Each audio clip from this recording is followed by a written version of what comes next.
Y lo que hacía él era pues embaucar a chicas jóvenes que estudiaban medicina para quedar con ellas, para hacer prácticas en la morgue con cuerpos, que esto siempre es un plus, y ahí las mataba. Pero mientras las mataba, las violaba, las grababa en Snap Movie para venderlas después, y los órganos también había como un tráfico de órganos.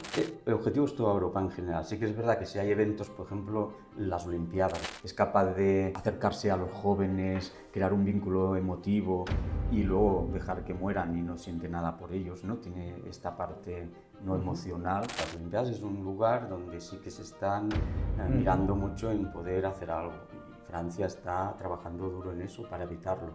Aquí en España teníamos la suerte de no tener estos espacios tan guetificados, pero cada vez más se está permitiendo, sobre todo en Cataluña, hay muchas partes que se está permitiendo todo este enguetamiento que es muy peligroso porque crea un espacio donde controlan ellos. No estamos trabajando con un grupo terrorista que no nos conozca, es un grupo terrorista que muchos de sus líderes se han formado en Occidente, saben muy bien nuestros puntos débiles, saben cómo meter su ideología fácilmente y bueno, posiblemente si no se toman medidas serias es posible que algún país occidental acabe islamizado, pueda estar bajo esta presión, este terrorismo. Bienvenidos a este tercer capítulo de Operativo Criminal. Hoy vamos a hablar de una amenaza social, una amenaza que mantiene preocupada a toda la sociedad, especialmente de Occidente. Una amenaza que a veces asoma más la cabeza, otras veces la asoma menos, pero en cualquier caso, de forma latente siempre nos mantiene preocupados. Hoy vamos a hablar de terrorismo yihadista. Hoy traemos para ello a David Garriga, un experto analista en terrorismo yihadista, doctor en sociología y licenciado en criminología. ¿Qué tal, David? Hola, buenas tardes. Gracias, David, por invitarme a estos podcasts, ¿no?, que estás realizando ahora. Bueno, para mí es todo un honor que puedas estar aquí y además, bueno, es un tema que me suscita bastante interés porque, precisamente por eso, porque yo creo que el terrorismo yihadista es algo que nos preocupa bastante a todos. O sea, hemos pasado de unos años donde estábamos absolutamente preocupados por el terrorismo que tanto daño ha causado, que es el terrorismo de la banda terrorista ETA, y ahora pues parece que nos toca esto. No sé cómo lo ves. Sí, ciertamente. España creo que es de los países que tiene una experiencia previa con el terrorismo de ETA, aunque es un terrorismo muy diferente, pero sí que desde el atentado ese que conmocionó tanto del 2001 en las Torres Gemelas, es un terrorismo que ha ido penetrando en Occidente y poco a poco, bueno, está consiguiendo sus objetivos, que es el islamizar a nivel internacional todos los países. Y una cosa que parecía muy centrada en Estados Unidos y algún país árabe, vimos que en el 2004 ya tuvimos atentados también en España, empezaron ya en Europa a haber varios, y nos dimos cuenta de que era un terrorismo que, bueno, había venido para quedarse, que era un terrorismo que no era una cosa puntual y que se tenía que trabajar para prevenir estos atentados que, bueno, hasta el día de hoy, estamos en 2024, siguen estando. Y como tú dices, vienen, van, pero nunca se pierden, siempre están ahí. O sea, has dicho que se está consiguiendo, o sea, que están consiguiendo islamizar. Dirías que sí, que su objetivo está siendo conseguido. Ellos tienen muy claro los objetivos y viendo cómo ellos actúan y cómo están funcionando, se están acercando bastante. Yo creo que no tenemos que ser tampoco tontos en ese sentido, porque no estamos trabajando con un grupo terrorista que no nos conozca. Es un grupo terrorista que muchos de sus líderes se han formado en Occidente, saben muy bien nuestros puntos débiles, saben cómo meter su ideología fácilmente y, bueno, posiblemente, si no se toman medidas serias, es posible que algún país occidental acabe islamizado, pueda estar bajo esta presión, este terrorismo. O sea, totalmente islamizado, diríamos, ¿no? Sí, es su objetivo. Es su objetivo. Antes de continuar, es imprescindible conocerte, saber quién eres. Y bueno, yo te he investigado un poquito, he querido saber un poquito tu trayectoria. Y a mí me llama la atención el hecho de que hayas estado residiendo en países árabes. Has estado. Cuéntanos un poquito esta etapa y dónde dirías que el islamismo, especialmente su corriente yihadista, su corriente más radical, está más arraigado. ¿En qué países, podríamos decir? Vale. Bueno, yo empecé en el mundo árabe no por relación con el terrorismo, sino Yo cuando finalizó mi primera carrera, que era enfermería, fue en el 94, hubo aquí en España una crisis de trabajo, aunque parezca que es una profesión que no, y me decidí ir a trabajar fuera. Y en vez de irme a Inglaterra, que sería lo habitual, pues me fui a Jordania, que había mucha demanda también de trabajo, y aproveché también para aprender el idioma e ir trabajando ahí en lo que era enfermería, salud mental sobre todo. Entonces, bueno, iba yendo y viniendo, no tenía contratos fijos, pero sí que iba visitando diferentes países hasta que en 2001 pasa lo de los atentados. Entonces, bueno, aquí hubo como una parálisis en este tema, no estaba tampoco España muy por la labor de estudiar este tema, este tipo de terrorismo, porque consideraban que era algo más puntual entre Estados Unidos. Entonces, en 2004 ven que no, que esto ya empieza a tener una repercusión en Europa y empiezan a pedir básicamente gente que hablara árabe, no que no fuera profesional en yihadismo, sino solo el idioma, porque muchos de los mensajes, Al-Qaeda sobre todo, como difundía su narrativa, eran árabe. Entonces, bueno, me empecé a colaborar con fuerzas y cuerpos de seguridad y luego me fui formando aquí en España ya en este tipo de terrorismo. O sea, tu nivel de árabe imagino que sea alto, ¿no? Bueno, Llevas muchos años. me hago entender, sí. Te haces entender. ¿Dónde dirías que hay un yihadismo más arraigado en toda esa...? Porque has estado en Jordania, que Jordania, si no me equivoco, ahora lo comentaremos, hay una corriente política que creo que se llaman hermanos musulmanes. Y bueno, ahí se puede decir que también hay un yihadismo bastante arraigado, ¿o es simplemente más corriente política tranquila y pacífica en ese sentido? Jordania es un país tranquilo. Dentro de los más seguros del mundo árabe islámico, podríamos decir que Jordania tiene unos servicios de inteligencia buenos y ahí terrorismo yihadista en principio no hay.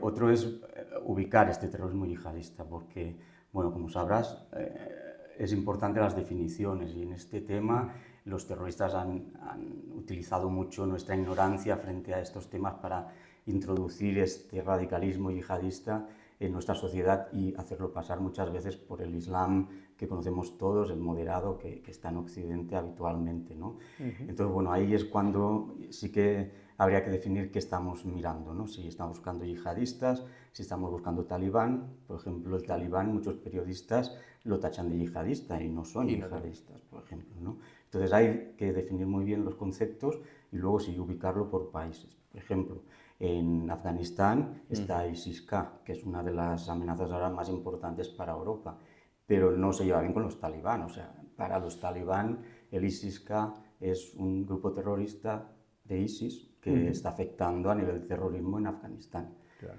Entonces, bueno, depende de los sitios, pues hay unas filiales u otras que pueden estar más activas o menos. Pero en cualquier caso, todos tienen un fondo yihadista, podríamos decir, o no necesariamente, porque los talibanes no tienen por qué tenerlo. No, claro. Fíjate, en los atentados que hubieron en la AMIA y en Argentina, eso fue terrorismo islámico, porque no era yihadista, era una rama chiita, los yihadistas son sunitas, entonces no son el mismo terrorismo.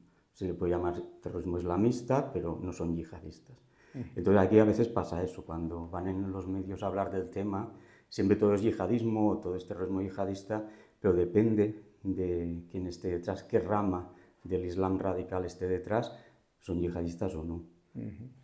Como hablamos de definir y de la necesidad de definir, ¿vale?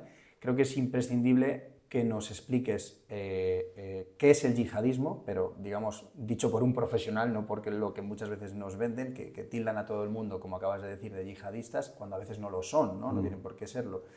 Y, por ejemplo, ¿qué es esto del ISIS, el Daesh? ¿Es lo mismo, no es lo mismo? Cuéntanos un poco. Vale. El tema con qué vinculamos el yihadismo dentro del Islam. Cuando el profeta muere, aparece hay un Islam homogéneo, ¿vale? Le suceden 4 califas ortodoxos, que en principio ahí es lo que se considera el Islam real, porque no hay ninguna variación. A partir del cuarto califa ortodoxo ya empiezan a aparecer diferentes ramas, como las que conocemos más, sunitas, chiitas, pero también aparecen los harijíes, sufís, bueno, pero básicamente... Un mundo, vamos. Sunitas y chiitas, que son los que ahora están sobre el tablero, ¿no? Entonces, los chiitas son una rama del Islam que predomina, por ejemplo, en Irán, ¿vale? También está en en el Líbano dirigiendo. Bashar al-Assad es alawita, que es chiita, ¿sí? Y en algunas partes más, pero muy poco más. La parte sunita es la que está más extendida por todo el mundo árabe islámico, ¿de acuerdo? Y dentro del sunismo no hay un solo sunismo. Depende de la escuela con que te hayas formado este sunismo, puede ser más radical o menos. Entonces tenemos escuelas. Una es la Maliki, por ejemplo, que es la más moderada, y luego está la Hanbali, que es la más radical. De la escuela Hanbali aparece el salafismo, que es esta rama radical dentro del Islam que busca o profesa que el mejor Islam, el único Islam que existe es el de la época del profeta, y está detrás de todos los radicalismos dentro de este Islam. Dentro del salafismo hay varias etapas. Empieza con Ibn Taymiyya, siglos atrás, Sí. va evolucionando con, por ejemplo, Abdullah Wahhab, que crea el wahabismo en Arabia Saudí. O sea, lo que hay en Arabia Saudí es salafismo, suní. Sí, sí, sí. Y después aparecen hermanos musulmanes, Hermanos que es lo que musulmanes. comentabas tú antes, a primeros del siglo XX, y después ya en los 70 aparece el salafismo yihadista. Por lo tanto, el yihadismo lo metemos dentro del suní, la rama suní, la escuela Hanbali y dentro de los salafistas. Entonces, un atentado que lo realicen chiitas no puede ser yihadismo. Yihadismo, claro. Aunque todo lo metan en el mismo saco. En el mismo saco. Entendido, entendido. Al-Qaeda, que parece ser que es lo que, bueno, perdona, antes de comentarte Al-Qaeda, ISIS y Daesh, lo que comentábamos. ISIS pertenece a la rama chiita, si no me equivoco, sería. Sunita, Sunita. son yihadistas. Sí. Son yihadistas, perdona, Sí, eso sí. es. Y es lo mismo, ¿no? ISIS y Daesh. Sí, sí, es la misma.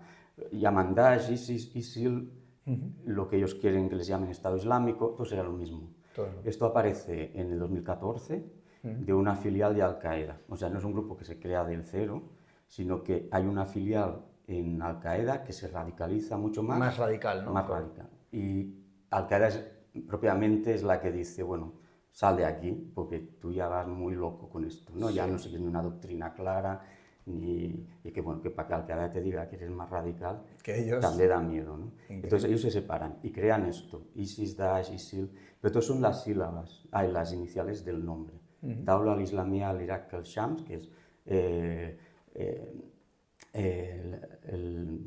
ahora me queda en blanco, me sale en árabe y no me sale en español. Bueno, ya impresiona el nombre en árabe. Bueno, serían todas siglas, ISIS, ISIL, Daesh es lo mismo. Sí, Lo que pasa es que Daesh son las siglas en árabe, ISIL en inglés, ISIS también, pero quiere decir lo mismo. No entiendo. Al-Qaeda, ¿cómo está ahora actualmente? Al-Qaeda, digamos que procede de esas tribus talibán, si no me equivoco, ¿no? ¿Y cómo está actualmente? ¿Está prácticamente disuadida o todavía sigue? No, han cambiado quizá los puntos de operaciones, pero Al-Qaeda quizás se está más basando en África, parte de Asia. Daesh tiene sus filiales también por ahí, pero básicamente Daesh la tenemos más presente en Europa. Quizá lo que pueda atentar aquí vendría más de la mano de Daesh o ISIS que no de Al-Qaeda. Y bueno, todavía sigue vigente, como dices, por lo tanto, aún así sí que podríamos considerar a Al-Qaeda, aunque no esté tan presente en Europa, como una amenaza para Europa. No la veo tanto. No. Ya hizo lo que hizo en su momento, ¿no? A través de Bin Laden. Y ahora está más encima, está ISIS sobre todo en Europa. Vale. Y por resumirlo, porque la verdad has dado una explicación muy técnica y muy precisa, pero por resumirlo, podríamos decir que, bueno, de hecho yo creo que es así, ¿no? La mayoría de los musulmanes son sunitas y sin embargo hay un porcentaje inferior de chiitas. Correcto. Podríamos decir que los sunitas son más pacíficos, no tienen esas vertientes más radicales, y los chiitas son más radicales, podríamos decirlo así. No tiene por qué. No son tiene por qué. un poco diferentes, pero no tiene por qué. Vale. Lo que sí que el terrorismo yihadista sale de esta rama sunita. Ah, vale. Eso sí. Vale. Vale, lo decía prácticamente por el porcentaje, quiero decir, teniendo en cuenta que si el 80%, por decirlo de alguna manera, son sunitas y el otro 10-20% son chiitas, pensemos de forma benevolente, ¿no? La mayoría de musulmanes, lógicamente, no atentan contra nadie, no son terroristas. Por eso lo decía, digo, a lo mejor la vertiente más chiita es la que podemos decir que es más agresiva, pero bueno, me dices que no, así que No, nada que decirte. viene del origen. Cuando el cuarto califa ortodoxo Ali crea el chiismo, tiene menos seguidores que el sunismo. Entonces, bueno, ha ido en ese porcentaje creciendo así, pero no por radicalismo. Vale. No. Lo único que sí, que el yihadismo, ellos se sitúan dentro de los sunitas. Vale, vamos a hablar ahora de CISEG, es decir, de lo que profesionalmente te dedicas ahora mismo y de la revista Al-Ghuraba, ¿verdad? Cuéntanos un poquito qué es CISEG, cuál es tu profesión actual, esa profesión de prevención. Cuéntanos un poquito.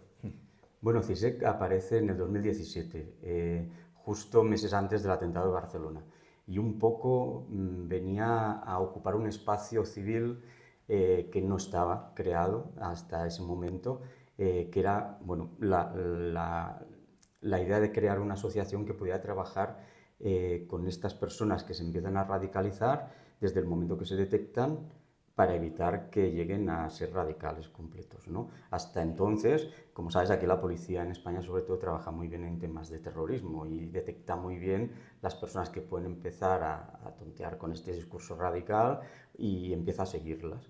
Pero no había ningún cortafuegos, porque la policía no tiene por qué desradicalizar a nadie. Ellos lo siguen y cuando ven que van a hacer algo tipificable, pues actuará. Ya. Pero durante un año y medio, meses en que este chico se va radicalizando, nadie está tomando medidas para desvincularlo de este discurso, ¿no? Entonces hacía falta una sociedad civil que hiciera que ocupara este espacio, que hiciera un espacio de detección y aparte en niveles bajos pudiera actuar para poder desradicalizar a este joven. Y así llegaban menos al punto final, ¿no? A la radicalización completa y que son los que iban a tentar o darnos algún susto. Entonces CISEC aparece con esta idea y básicamente lo que trabaja CISEC, básicamente con voluntarios, es este trabajo de prevención. Nosotros a día de hoy sí que trabajamos en los 4 tipos de prevención primaria, secundaria, terciaria y de cuarto nivel, y básicamente buscamos eso, ayudar y formar a actores sociales en detección de indicadores, analizar cuando un actor social que está formado por nosotros detecta que un chaval puede estar en un proceso así, analizar si realmente es o no, y en caso de que lo sea, nosotros, bueno, estamos coordinados con policía siempre, pero cuando son niveles bajos intentamos actuar de alguna manera para que este chico frene, ¿no? Esa escalada. Claro. Y básicamente es la función de CISEC en cuanto a prevención. Y por otro lado tenemos la parte de víctimas, que este es otro de los temas también complejos, básicamente por las víctimas indirectas. Nosotros hemos luchado, yo sé que esto es un melón también abrirlo, pero por ejemplo los padres y madres de estos chicos que acaban siendo terroristas, claro, a día de hoy no están aceptados como víctimas, claro, porque son padres de terroristas, ¿no? Entonces quedan en un mundo de nadie, claro, que no tienen ni financiación por asociaciones, ni tienen recursos psicológicos, nadie se hace cargo de ellos. Y por otro lado, esta gente da mucha información, porque claro, ha visto a su hijo radicalizarse y te puede contar todos los cambios que ha visto, todo lo que ha ido observando a medida que iba radicalizándose hasta que atentó y murió, ¿no?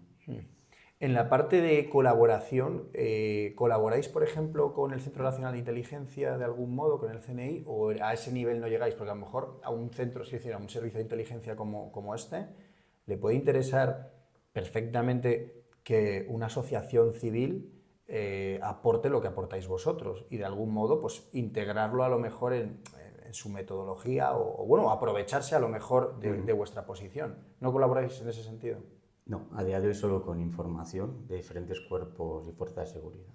Vale. ¿Y alguna unidad de inteligencia de Fuerzas Armadas o así? También algunas cosas, pero no, básicamente información.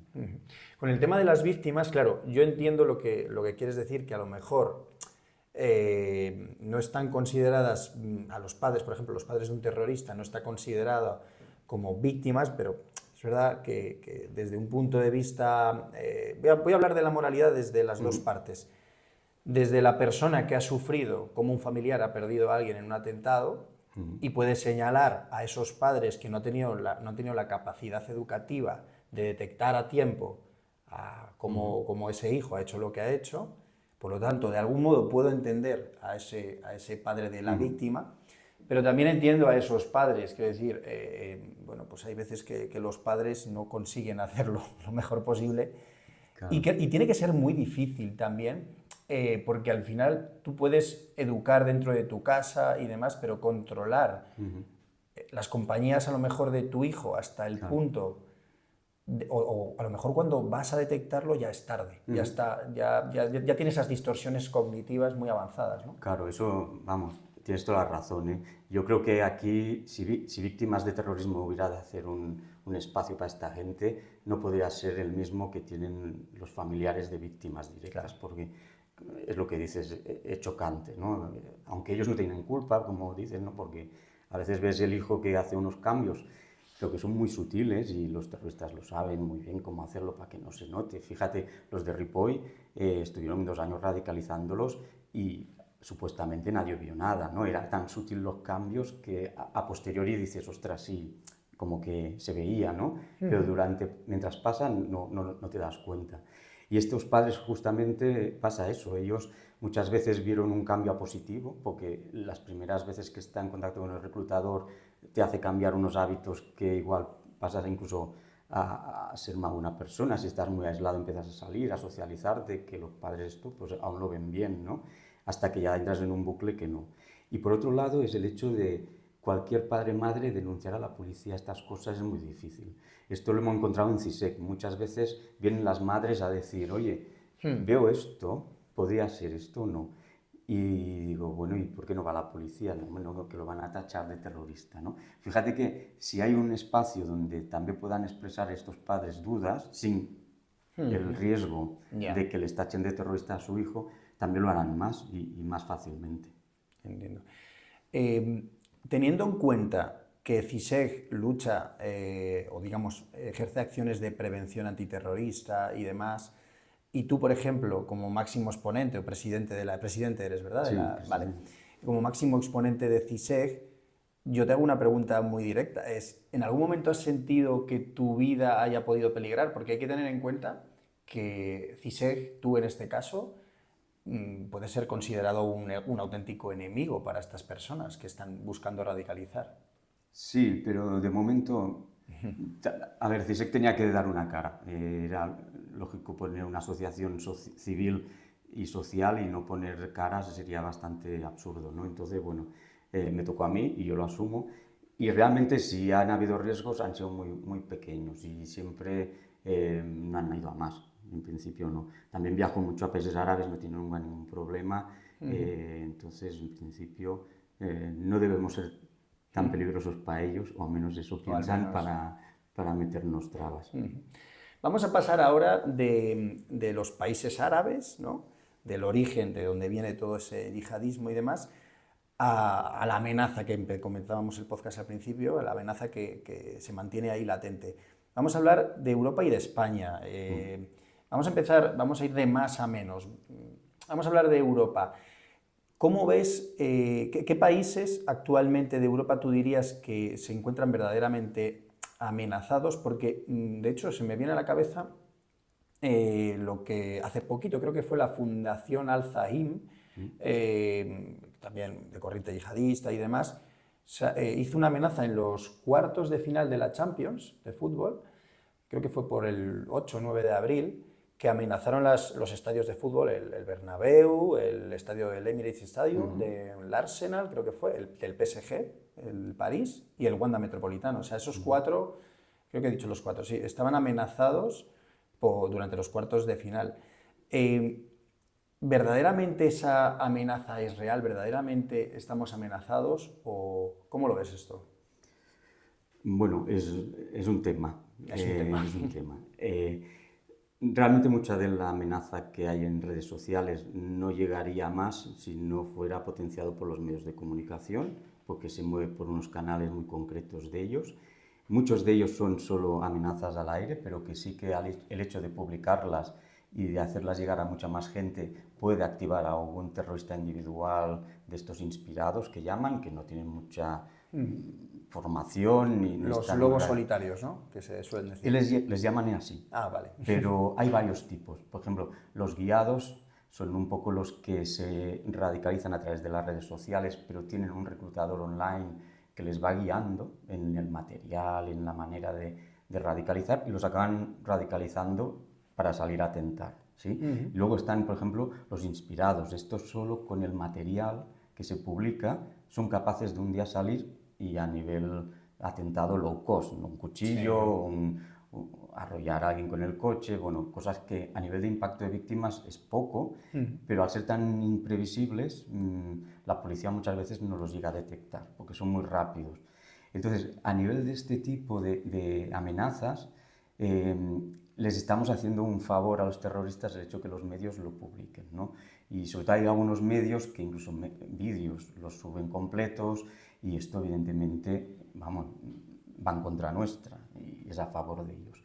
Amenazas reales. Ahora hay bastantes factores que pueden ayudar a que haya una amenaza real. En Europa, justamente, yo creo que hay 4 ahora en este momento. Uno es este grupo que hablamos antes, el ISIS-K, que es una filial de ISIS que está sobre todo en el este de Afganistán. La K es de Khorasan, de KHO, que es como una J.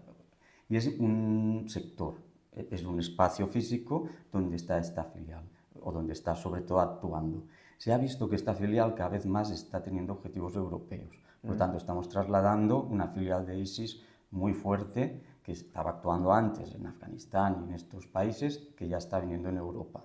Justamente, si recuerdas el atentado que hubo en Moscú hace unas semanas, se lo atribuyeron ellos. Por lo tanto, ya está entrando de alguna manera a realizar atentados aquí en Europa. Entonces, otro de los factores es el tema Palestina-Israel. Aunque no está directamente vinculado con el terrorismo, sí que este conflicto, y ya no con Palestina, sino con lo que hay detrás, ¿no? El Hamas, que es un grupo yihadista, aunque esté en la política, es como hermanos musulmanes, como decías, está metido en política esta ideología radical.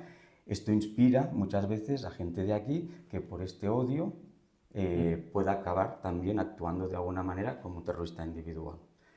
Luego tenemos otro factor que es Siria. Siria estuvo muy potente en atentados cuando aparece ISIS en el 2014, porque parte de su Estado Islámico que querían crear lo querían situar justamente en territorio de Siria e Irak. Y de hecho cogieron mucho espacio de ahí, donde mataron a mucha gente para establecerse. A día de hoy no tienen territorio, pero ¿qué se está observando? Que hay varias milicias dentro de Siria que están comenzando a crecer y están creando grupúsculos de grupos terroristas de ISIS en Siria. Por lo tanto, Siria vuelve otra vez a las andadas. Y finalmente, los presos. A día de hoy ya están saliendo muchos presos que habían entrado por yihadismo porque han cumplido condenas cortas, no eran unas condenas larguísimas. Y aparte, los programas de desradicalización de prisiones no funcionan. Ahora comentaremos también. Salen y salen más radicalizados. Entonces, estos 4 factores están haciendo que Europa sea un objetivo y que pueda llegar a pasar algo. O sea, que dirías que toda Europa en general, o apuntarías a algún país que tenga... El objetivo es toda Europa en general. Sí que es verdad que si hay eventos, por ejemplo, las Olimpiadas. Las Olimpiadas es un lugar donde sí que se están mirando mucho en poder hacer algo. Y Francia está trabajando duro en eso para evitarlo. Pero eventos así que son bastante internacionales, porque bueno, este grupo terrorista no va dirigido a una persona en concreto. Ellos lo que buscan es el impacto. Y según qué espacios, pues tienen más impacto que otros. Eventos así pueden ser más proclives. Entonces Francia, ahora le toca. ¿Sí? Claro. Ahora, esto que te voy a comentar ahora, te lo pregunto, aparte de como experto en terrorismo yihadista, más como sociólogo, incluso como criminólogo, pero especialmente como sociólogo. Estamos viviendo últimamente en países como Bélgica, como Francia, que ya hay candidatos políticos que bueno, pues, se presentan a determinados puestos, que pueden adquirir ciertos cargos para llegar a dirigir un país o una zona territorial, una región, lo que sea.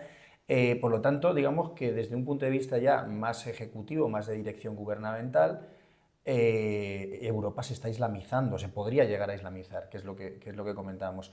¿Cómo de preocupante puede ser esto? Porque yo entiendo que desde un punto de vista moral, creo que cualquier persona perfectamente, sea de la religión que sea, puede llegar a optar un puesto y llegar hasta ahí y, en definitiva, representar a gran parte de la sociedad. Si no me equivoco, Francia, creo que el 10% de la población es musulmana. Puede que me equivoque, pero creo que es el 10%. Por lo tanto, hay una población considerable como para tenerla en cuenta y que tenga sus representantes políticos. Eso me parece perfecto, pero ¿qué te parece el hecho de que, claro, cuando alguien llega a un puesto así, si tiene ciertas corrientes radicales, esto es un auténtico peligro? No sé cómo lo ves. Claro, aquí lo importante es cómo se presenta esta persona, ¿sí? Si esta persona que va a dirigir un país, lo primero que se presenta es como musulmán, antes que como francés o como belga, tenemos un problema, Claro. porque ya estamos metiendo la religión en política. Si no se presenta como tal y se presenta como francés, belga, y luego la religión queda aparte, y esto no va a influir esta religión en la manera de gobernar ni en las políticas que va a implementar, no hay ningún problema. El problema es cuando empezamos a tener casos en los que se va introduciendo esta parte de la religión dentro de la política, que esto es lo que es islamizar.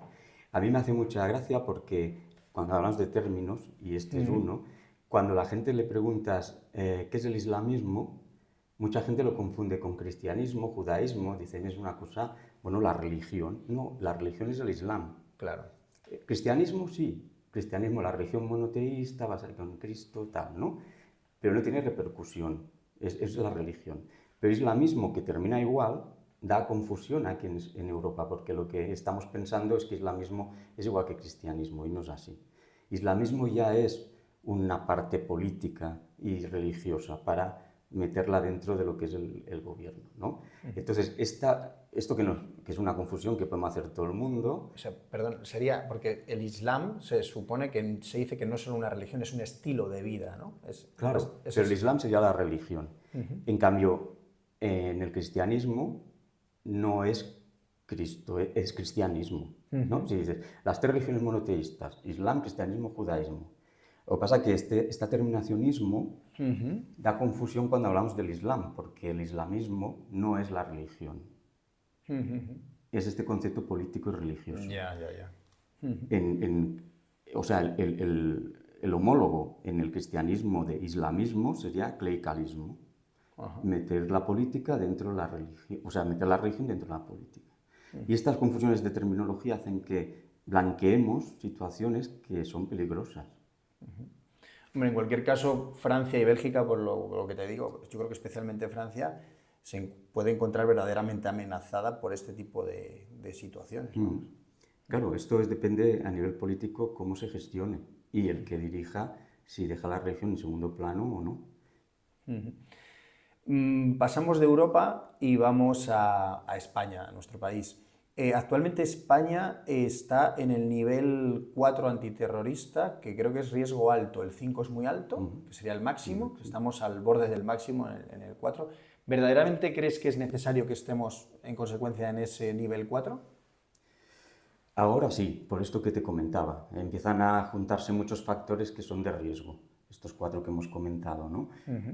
Sí que es verdad que mantener el nivel 4 no es muy práctico, porque nos ha dado como una tranquilidad que no existe y, bueno, nos hemos como adaptado a un nivel 4, ya está.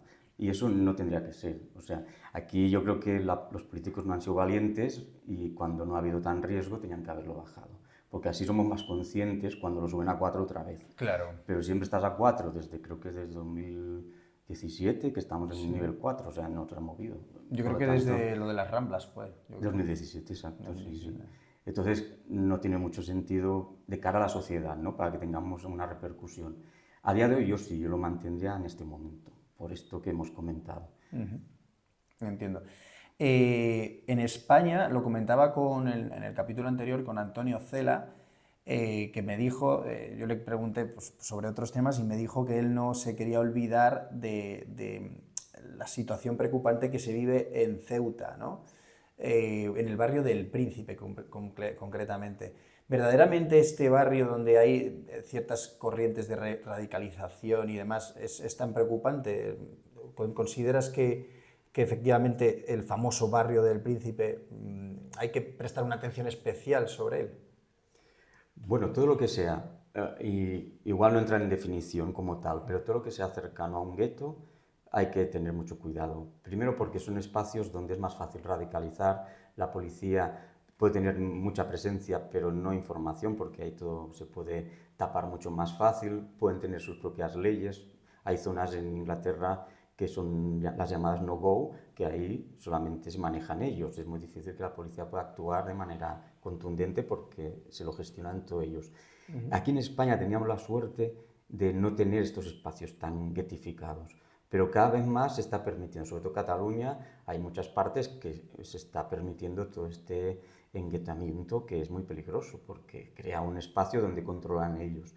Y no es que los que vivan ahí sean terroristas, pero el terrorista está ahí. Y le es más fácil radicalizar dentro de una parte controlada que en la calle cualquier persona, ¿no? Y Ceuta y Melilla son partes que tienen estas partes más cerradas, que es más fácil que pueda haber más radicalización. Bueno, vamos con los procesos ahora de radicalización, ¿no? ¿Qué perfil de personas tú dirías que son más vulnerables? Bueno, ahora cada vez más la edad ha bajado bastante, entonces están buscando perfiles bastante vulnerables en según qué aspectos. Ellos, por ejemplo, las últimas estudios que se han hecho y lo que vemos nosotros en la calle también coincide bastante, es que hay tres motivaciones por las que un chaval se acerca a estos terroristas, ¿no? Una son las que llaman utilitarias. Estas es el chico pues, que quiere formar parte de este grupo terrorista porque cree en su manera de actuar, o sea por odio contra Occidente, o sea por lo que sea, pero él quiere formar parte activamente. Luego están las que llaman existenciales. Aquí vendrían más todas las que vemos bastante en las generaciones más jóvenes, que son todas estas jóvenes que tienen ciertos factores de crisis, como crisis de identidad, frustración, agravios sociales, odio contra Occidente, todos estos factores que hacen que sea más fácil captarlo, ¿no? Y finalmente hay las emocionales que llaman, los que ahora ya no tanto, pero cuando apareció Daesh, si te acuerdas, captaban mucho a través de redes sociales porque las chicas se enamoraban del yihadista a través de su perfil de Facebook y se iban para allá a luchar, ¿no? Estas más emocionales que serían más sentimentales hacia un combatiente o hacia una combatiente. Fuera de estas motivaciones no hay más. Y fíjate que no hay la religiosa. Entonces, este grupo terrorista, aunque vaya moviendo el Islam o el Islam que él propone, que es el radical, para justificarse, los chicos que se acercan a este grupo terrorista no es por religión. Por lo tanto, el Islam es una herramienta que utilizan, pero ni ellos son los representantes del Islam, ¿no? Y claro, con estas tres motivaciones que hemos hablado, cada vez más estas generaciones jóvenes son más frágiles a la hora de caer en estos reclutadores. Y por otro lado, tienen una técnica muy interesante últimamente, que es la de dividir el trabajo del reclutador. O sea, ellos tienen unos reclutadores que llaman observadores, que son los que detectan estos perfiles, ¿no? Están todo el día en redes sociales, con perfiles falsos, interactuando con el joven a través de los videojuegos o ya incluso en metaverso hay aparición de esta gente. Y lo que hacen es ver qué perfiles... Metaverso. Metaverso. Hasta aquí han llegado. Sí, Fíjate que, vamos, yo no sabía ni cómo se entraba ahí, ¿no? Y estos ya están. Entonces ellos captan En general, siempre gente joven, chavales que, bueno, pues a lo mejor no tienen todavía muy bien encauzada su vida, ¿no? No tienen todos sus valores bien... bueno, lo que comentábamos, ¿no? Al final generan en ellos distorsiones cognitivas. Totalmente. En las prisiones, también las personas que están en prisión son susceptibles de radicalización. Claro, ahí, fíjate, en estos presos yihadistas lo que se está utilizando en España, en Cataluña no, porque sabes que tienen, funciona autonómicamente lo que es prisiones, pero el resto de España utilizan el programa FIES, que utilizan ya también por los terroristas, ¿no? De separar en 3 niveles para... ¿Eso es lo de ficheros internos de especial seguimiento? Sí, señor. Que tienen, bueno, 3 categorías, para no juntar reclutadores con vulnerables, ¿no? Y no crear ahí una cacería. Pero que ahí puede haber, te lo digo porque yo cuando estudiaba criminología fuimos a visitar la cárcel una de las que nos enseñaron fue la cárcel de Villanueva, la de Valladolid. Y aquí tenían, ya te digo, ficheros internos de especial seguimiento, FIES, y había de todo tipo, terroristas de todo tipo, incluso asesinos, o sea, no necesariamente los FIES tienen que ser, ¿no? Exacto. Lo único que evitan es que un reclutador pueda estar en contacto con un perfil vulnerable a ser radicalizado, por ejemplo. O ellos mismos podrían ser reclutadores también. Exacto.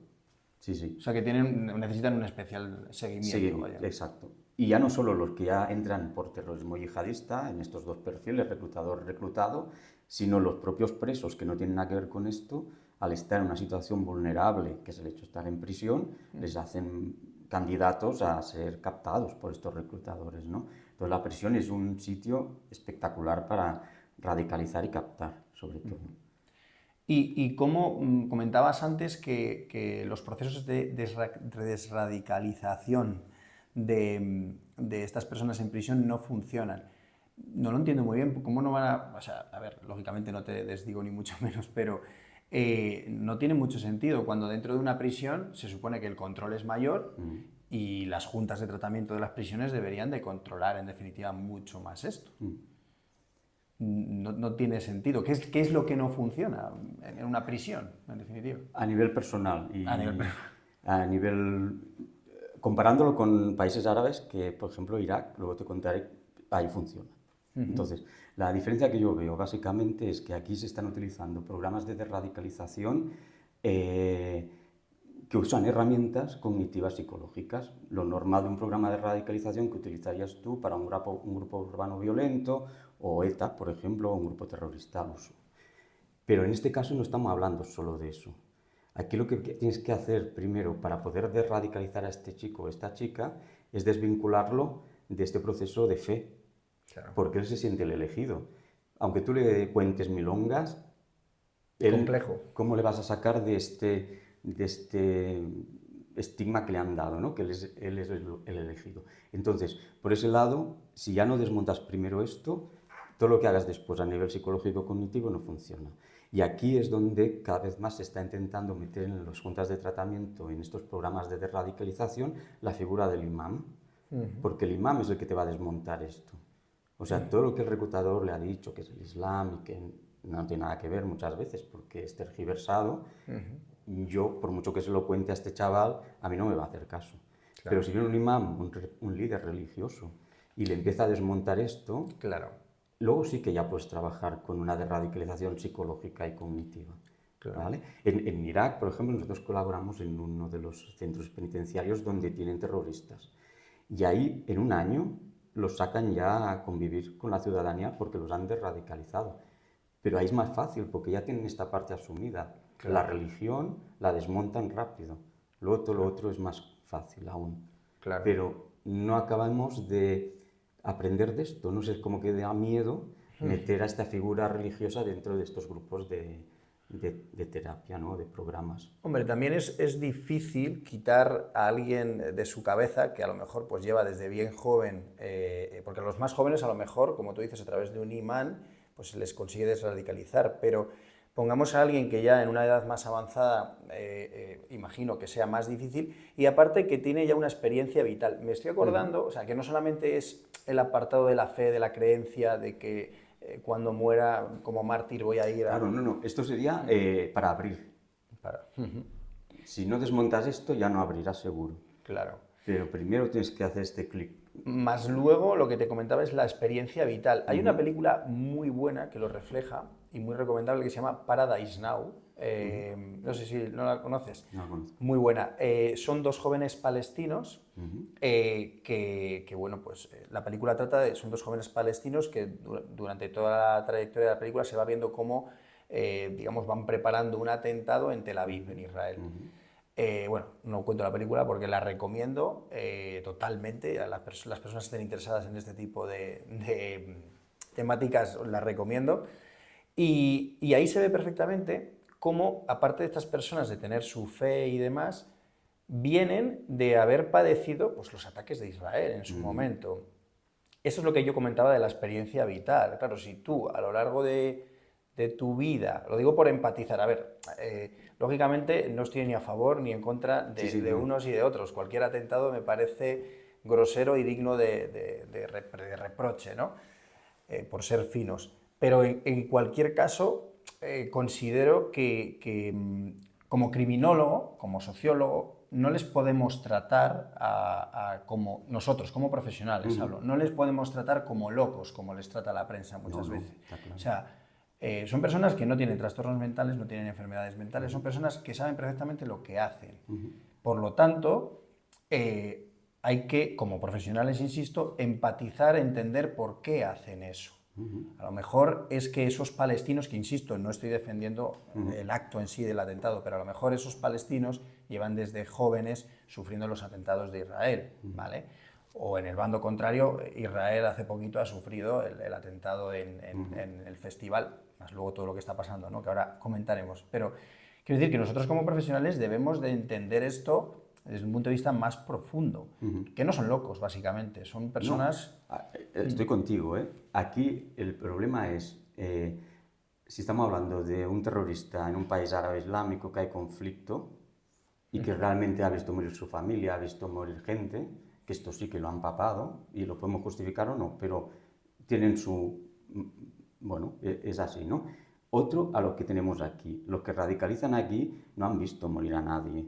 Son chavales que les cuentan. Ya, Es historia. claro, es muy diferente. Entonces se puede tocar, porque básicamente lo que hacen en manipulación psicológica de estos jóvenes es de control, 4 tipos de controles. Un control cognitivo, que lo que hacen es crearle este grupo artificial, que es el grupo terrorista, que es el que le apoya, por ejemplo, ¿no? Es una manera como de sacarlo primero para que confíen en ellos. Por ejemplo, un chico que tiene agravios sociales que le hacen bullying, para no meter siempre el mismo ejemplo, ¿no? Esta gente irá a proteger a este chaval y este chaval creará la confianza. Y cuando ya está esta confianza hecha, la presión del grupo hará que este chico no se tire para atrás. Si en algún momento tiene un pensamiento crítico y lo tal, ¿no? Entonces, hay otro control que es de la información. Solo les dan información contraria a Occidente, odio contra Occidente, no les permiten ver según qué tipo de informativos, por ejemplo, ¿no? Para no estimular el pensamiento crítico. El de aislamiento, otro de los controles. Poco a poco van haciendo que este chico deje de relacionarse con su entorno, empezando por un nivel macro, meso y luego incluso familiar. ¿Para qué? Para aislarlos completamente y solo que tenga al reclutador. Y finalmente el emotivo, que es aquí donde forma parte esta parte religiosa. O sea, le hacen creer que este chico es el único que puede ser un mártir, porque es el elegido. Entonces, cuando han hecho estos 4 controles, es muy difícil de radicalizar, porque ya está lo que tú decías, la distorsión cognitiva creada. Entonces, para poder descolocar esto, no podemos empezar por lo cognitivo.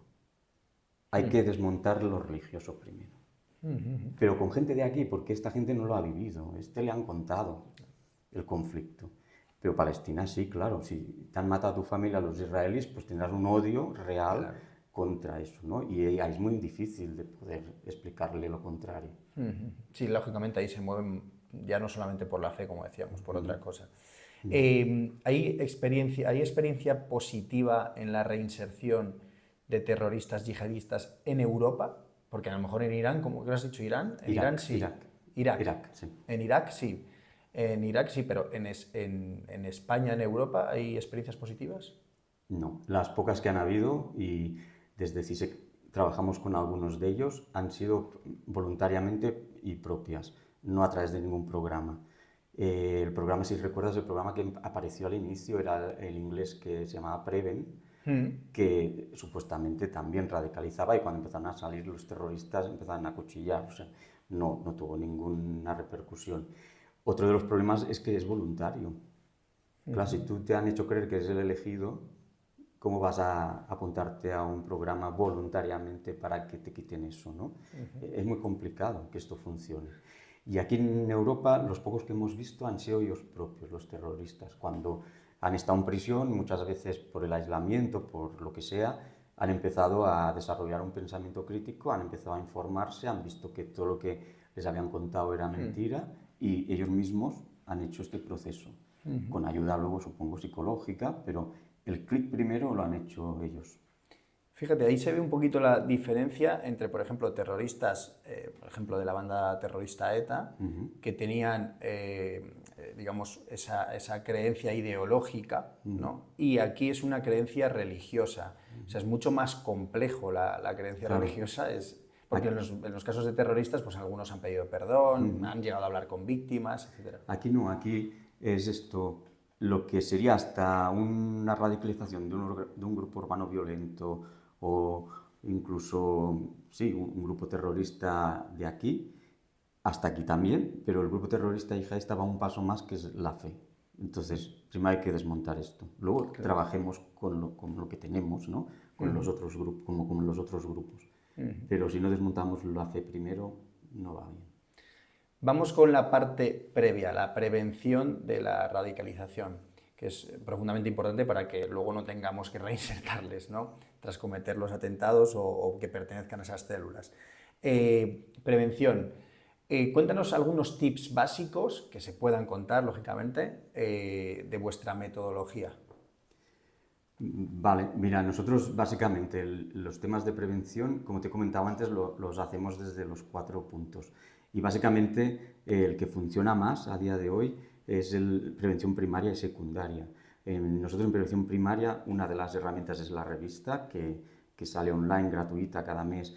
Y básicamente lo que aporta esta revista, que es la única en español, es el hecho de poder contar de manera no académica diferentes actualizaciones sobre modos de captación, indicadores de radicalismo, cosas para que la gente común, o sea, va dirigida a la comunidad, es prevención primaria. La revista Alguraba, ¿no? Alguraba, pueda detectar en su entorno cosas que le puedan ayudar. A nivel secundario, de prevención secundaria, formamos estos actores sociales.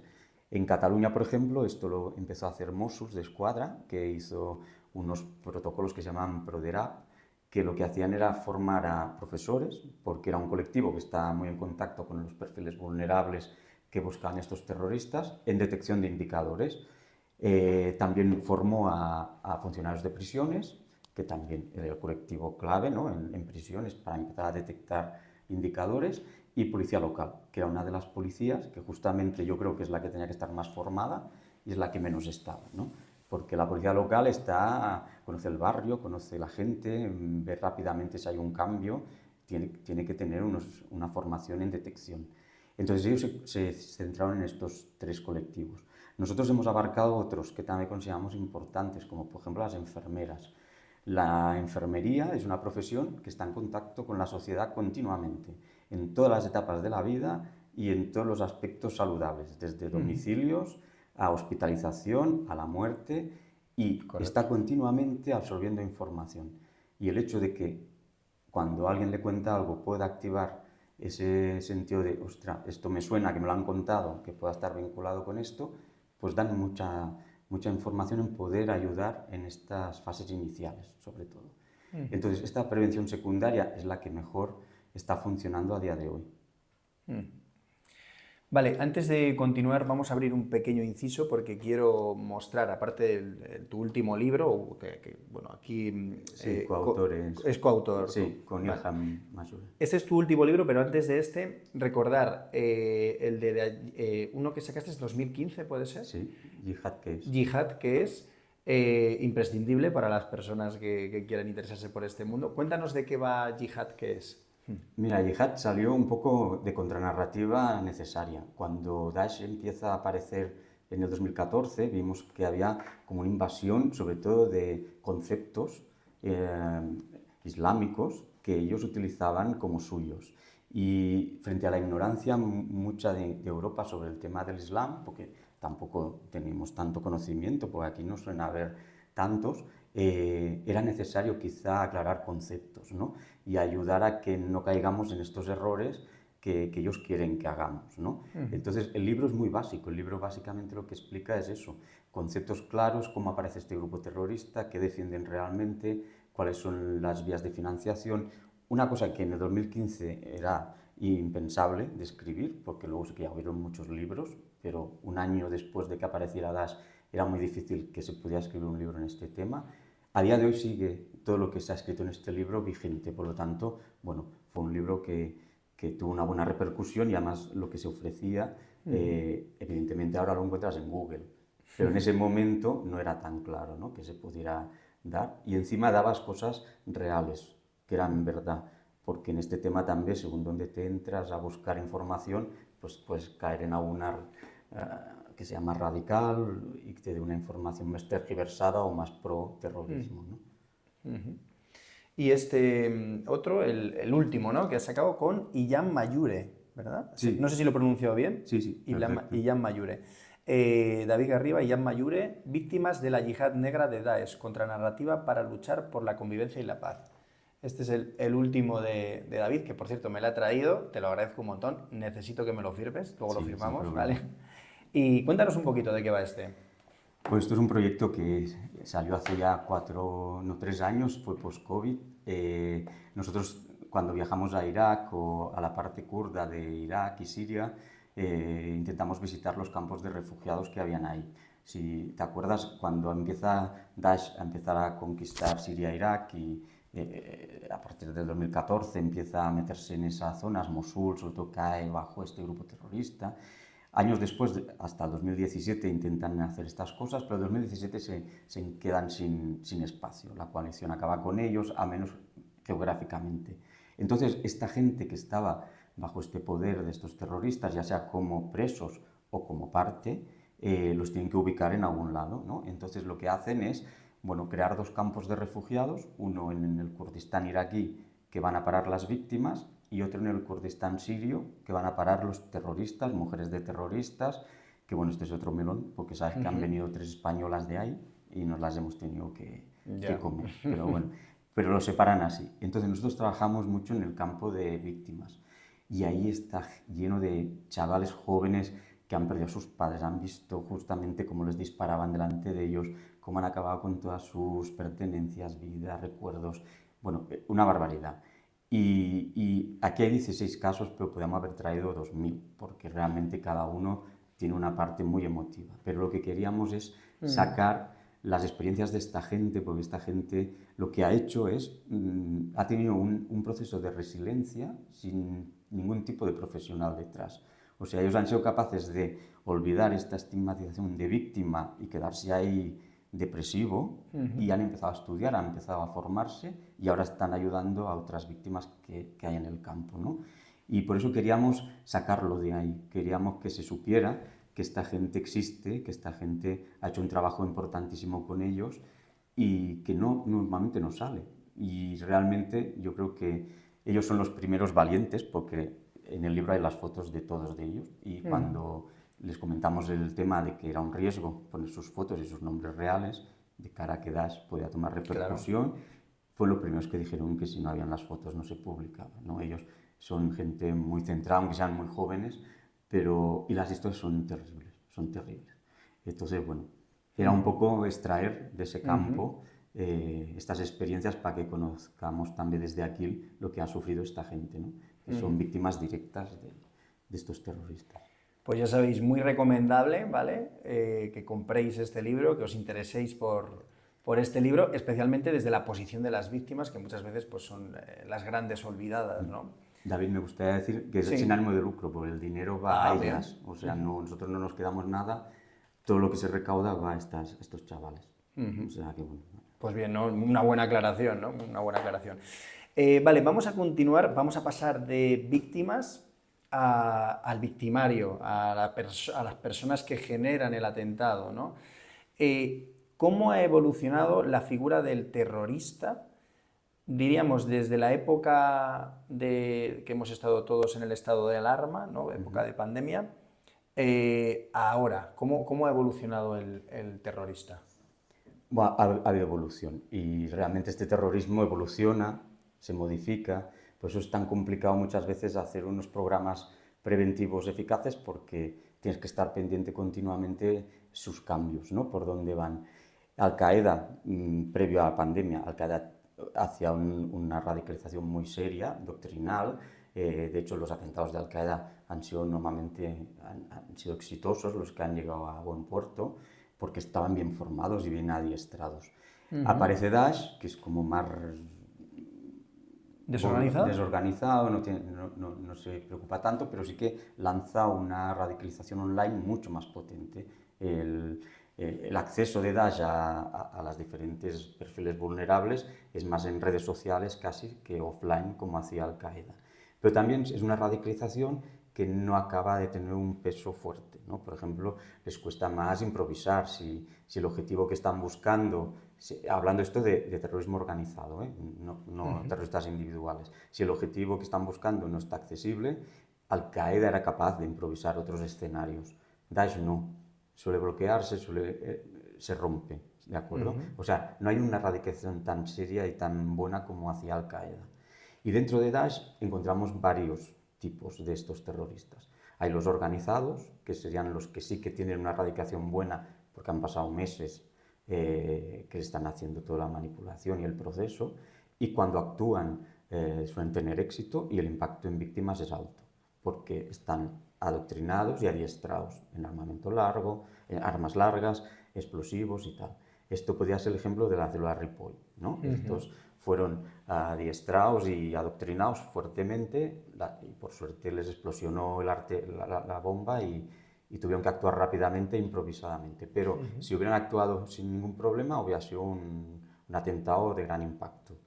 Y luego a partir de aquí ya están los individuales, que eran los que comentábamos, ¿no? Los que son guiados a nivel online, los que son inspirados a nivel online y luego los improvisados, que estos te pueden salir en cualquier momento.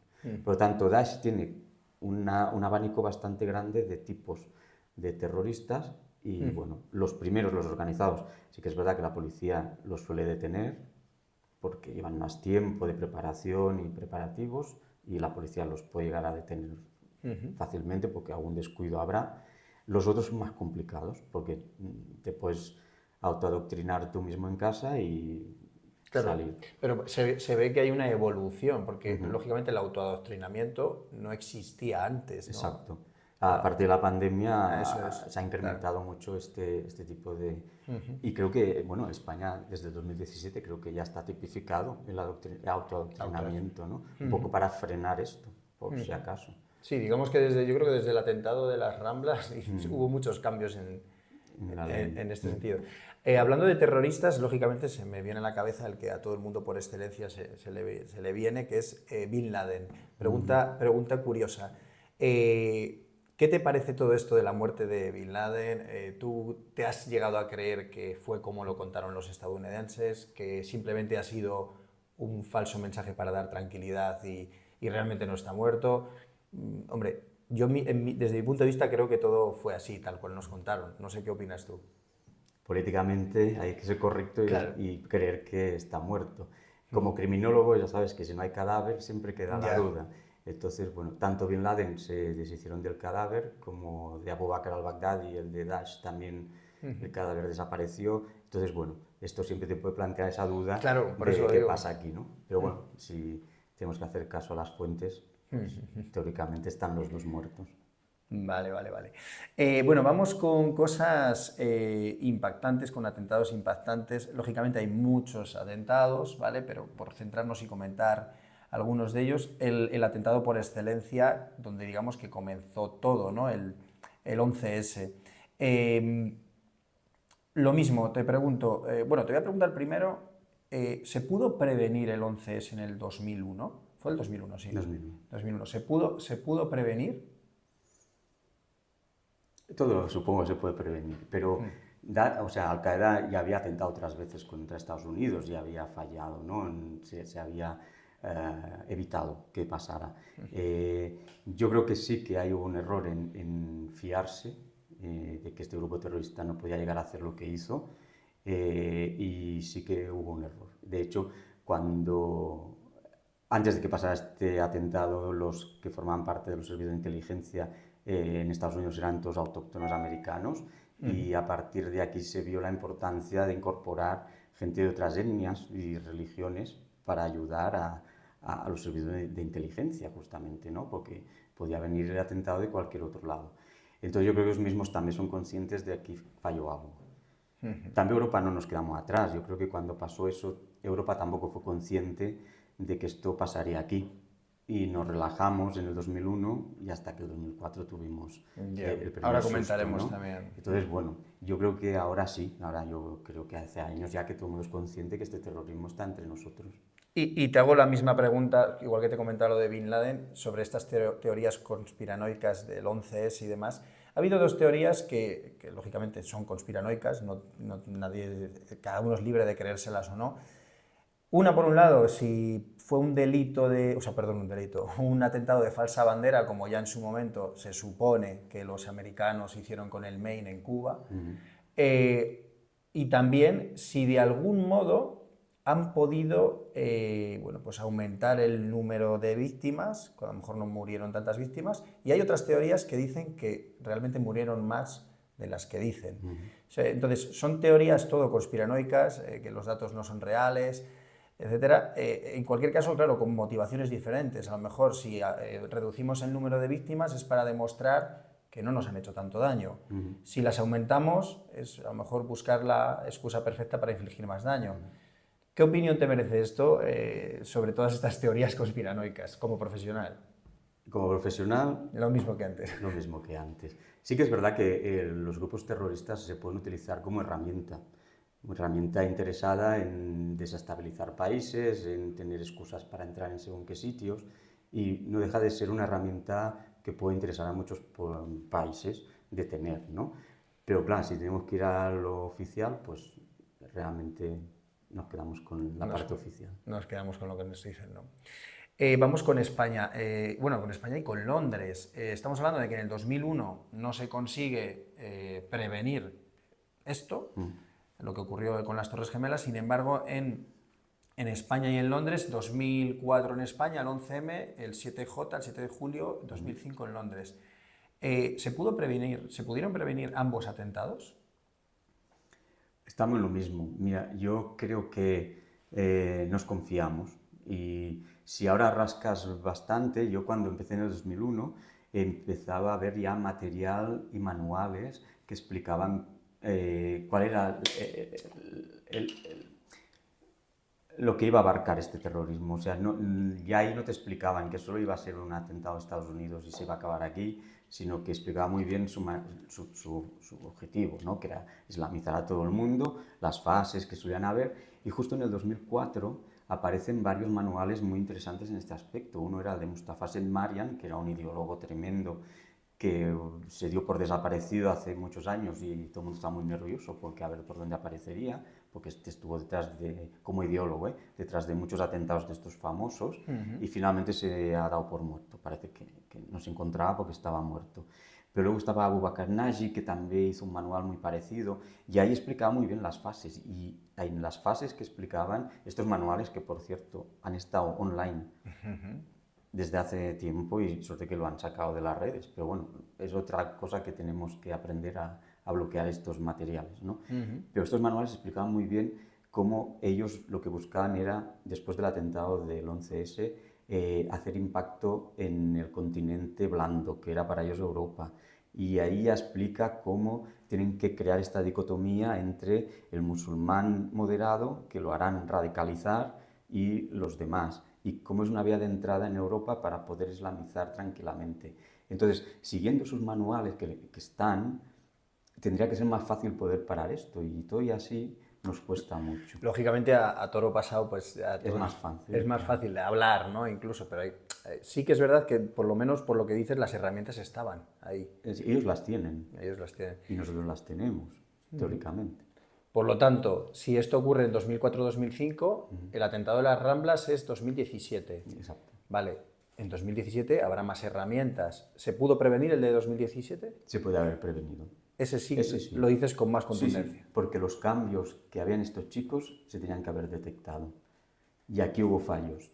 Es que lo has dicho con mucha contundencia. Sí, no, porque justamente es con los que trabajamos, con los actores sociales. Si esta gente estuviera formada, lo tenía que ver, porque son cambios garrafales. Fíjate, algunos de los chicos, muchos de ellos, pero de la célula esta de Ripoll, jugaban a hockey o a fútbol. Empezaron a dejar el fútbol, empezaban a dejar de hablar con sus amigos que no eran musulmanes. O sea, vas viendo unos cambios que alguien tenía que alertarse. O sea, yo creo que ese no tenía excusa. ese no tiene excusa, pero cuando, y esto es importante, este terrorismo no solo es policial, tenemos que tener claro que la seguridad ante este terrorismo es de todos. Y cuesta mucho. Nosotros hemos tenido muchos problemas en formar enfermeras, por ejemplo, porque te decían, nosotros no somos policías, nosotros no, es que hay una parte social que es fundamental en este terrorismo. Y como no trabajemos todos, nos la van a colar otra vez. Enfermeras y se me ocurre también profesores y profesoras en los colegios, Exacto, eso es básico. sí. O sea, que CISEG, por ejemplo, vaya allí y informe, ¿no? Bueno, sí. de esos pequeños tips aconsejables para detectar de forma preventiva. Nosotros no lo hacemos porque esto, como los llevaba ya Mossos, no nos quisimos meter en su trabajo, ¿no? Pero a nivel español, nacional, fuera de Cataluña, sí que en algunas escuelas hemos tenido esa oportunidad. Vale, vamos ya con, digamos, el último de los atentados. Este ya no pilla en Europa, en España, Europa, en Londres, como hemos comentado, los últimos. El reciente que hemos estado viviendo y que ha desencadenado toda esta ola de violencia aunque la llevan viviendo años, Israel y Palestina. El atentado que hace Hamás en el festival famoso de Israel. A mí hay una cosa que me llama la atención, ni mucho menos quiero apuntar con el dedo a nadie, ¿vale? Porque lógicamente no creo que tampoco haya existido bajo ningún concepto una acción de falsa bandera, como comentábamos, pero a todo el mundo yo creo que es profesional en el mundo de la sociología, la criminología y demás, pues llama la atención el hecho de que un servicio de inteligencia como el Mossad, que podemos estar hablando que junto con la CIA son los dos mejores servicios de inteligencia del mundo, o así al menos lo conocemos, no actuase antes, no detectase antes, o sobre todo no interviniese mientras estaban ocurriendo todos esos actos tan violentos, ¿no? Que creo que tardaron unas cuantas horas en llegar y demás. Ya no solamente la acción de prevención, sino la acción de reacción. ¿Tú crees que puede haber, hablando ya de teorías conspiranoicas y demás, puede haber habido realmente alguna acción de falsa bandera? Yo personalmente no lo creo, pero no sé tu opinión. Yo tampoco. El Mossad es muy bueno, pero se centra mucho en exteriores. Interiores de Israel, él no está tan presente, pero sí que, bueno, puede haber pasado este atentado. Ahí yo, bueno, tengo que creer la oficialidad, ¿no?, de lo que dijeron, y realmente no creo que hayan hecho un atentado así para crear un motivo para seguir con el conflicto, ¿no? Por mi parte creo que no. Bueno, yo creo que tampoco era necesario permitir toda esa masacre. Y no sé, me resulta muy cruel pensar que un país pueda llegar a hacer eso. Por eso básicamente no lo pienso. Prefiero ser benevolente y realmente no lo pienso. Pero bueno, en cualquier caso, las teorías están ahí y la conspiración, y cada uno es libre de pensar lo que sea, ¿no? Volvemos ya a nuestro país de nuevo, España. ¿Qué comparativa podrías hacer entre la banda terrorista ETA, ¿vale? Aunque tú eres experto en terrorismo yihadista, lógicamente también conoces el terrorismo como esencia y como tal. Entonces, ¿qué comparativa podrías hacer en cuanto a su operatividad, a la forma de actuar de unos y otros? Es evidente que en cuanto a ideología las diferencias son evidentes, no hace falta explicarlas, pero en cuanto a operatividad, ¿qué diferencias verías? Son muy diferentes. Y yo creo que también fue un error ese, creer o pensar que la gente que estaba preparada para trabajar contra terrorismo en ETA podía funcionar con el yihadismo sin formarse, ¿no? Porque son grupos terroristas diferentes. Por un lado, el ETA es piramidal, la organización era piramidal, Al-Qaeda y Daesh no, es totalmente lineal, tienen filiales, cada filial tiene su cabecilla, pueden actuar independientemente sin que la central sepa qué hace. Entonces, ya por la organización son muy diferentes. Los objetivos también, ETA era nacional, ¿no? Buscaba más un terrorismo aquí en España, Al-Qaeda y Daesh es a nivel internacional. Si vamos a una parte, por ejemplo, los talibán, que son más centrados en Afganistán, este sí que a nivel de objetivo podías compararlo más con ETA, pero si hablamos de Al-Qaeda y Daesh, son internacional, no tiene tampoco nada mucho que ver. Y por otro lado, y esto lo pongo entre comillas porque hay varios casos ahora que han cambiado, pero hasta ahora ETA tenía muy claro el objetivo, o sea, iba por la persona en concreto. o por la policía, o por el político, o por una persona con nombre y apellidos. Daesh y Al-Qaeda no, lo que les interesa más es el impacto en víctimas, sea donde sea, pero no van por una persona en concreto. Pero lo pongo entre comillas porque sí que es verdad que han habido varios casos ya el año pasado, 2023, que Daesh, o al menos el terrorista individual que se reivindicaba como forma parte de este grupo terrorista, iba a alguien ya con nombre y apellido porque lo había analizado antes, lo había estudiado y sabía toda su repercusión social y política y por eso lo mataba. Entonces, bueno, esto no ha repercutido mucho porque son noticias que no han salido mucho en la prensa, pero si hay este cambio de modus operandi, bueno, pues podría ser un factor interesante en estos terroristas. Pero hasta ahora no. Ellos no van a buscar una víctima en concreto, o al menos hasta ahora no ha sido así. Yo creo que son las tres diferencias así más importantes. El otro día, en el primer capítulo con Paz Velasco, estuvimos hablando de psicópatas. Claro, un psicópata integrado en un grupo terrorista donde de algún momento puede aprovechar esa posición para desahogar o hacer un poquito lo que quiera, por decirlo así un poquito coloquialmente o vulgarmente, ¿cómo de peligroso es tener a un psicópata? Mira, aquí en España, si no me... Idoia López, que la llamaban la tigresa, para mí erróneamente, tampoco creo que fuera una psicópata, bueno, se supone que luego pidió perdón a las víctimas del terrorismo, que claro, no puede ser simplemente un acto bueno, pues lo hago y ya está, pido perdón, aunque realmente no lo sienta, pero un psicópata nunca pide perdón o no se siente mal al menos, ¿no? Entonces, ¿cómo de peligroso puede ser un psicópata integrado en un grupo terrorista y si hay psicópatas dentro del terrorismo yihadista, si tú conoces? Pues buena pregunta. Y un poco para enlazar lo que decía al principio de que muchos los tratan de enfermos mentales, ¿no? Y, a ver, el psicópata yo lo veo más en los grupos, por ejemplo, en los que actúan allí, cuando, por ejemplo, captaban gente para formar parte de Siria e Irak y combatir directamente desde su Estado Islámico, esta gente, muchos de estos perfiles eran psicópatas o se acercaban a un diagnóstico de psicopatía. Porque iban y les daba igual. Aquí en Europa yo lo vería más en el perfil del reclutador. Sí que vemos que el reclutador tiene un perfil más psicópata, es capaz de acercarse a los jóvenes, crear un vínculo emotivo y luego dejar que mueran y no siente nada por ellos, ¿no? Tiene esta parte no emocional a la hora de desprenderse de estos chavales y sí que podríamos decir que ahí puede haber un perfil psicópata, quizá no 100%, pero un rasgo seguro. Pero en los que atentan, no. Aquí los que atentan sí que hemos visto más síntomas no psicóticos ni psicópatas, sino más neurológicos, como trastorno límites de personalidad, trastorno antisocial, cosas más así dentro de la parte neurológica. Te escuché ya, aunque estamos ya desviando un poquito el tema de los... Pues vamos a ir terminando, el tema de los psicópatas. Creo que te he escuchado algún podcast hablando o alguna intervención hablando de asesinos seriales, ¿puede ser? ¿De psicópatas? Sí, ¿Psicópatas? esto fue un libro. Sí, cuéntanos un poco esto. Sí, pues sí, Sí, lógicamente sí, hay... sí.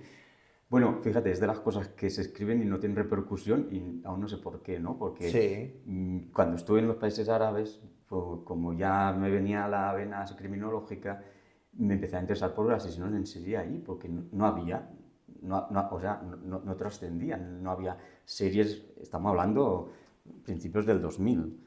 Entonces no había series, no había documentación, entrabas en la lista esta que hacían en internet más adelante de los asesinos con más víctimas, pero nunca había ningún nombre árabe, decía, ostras, ¿qué pasa ahí, no?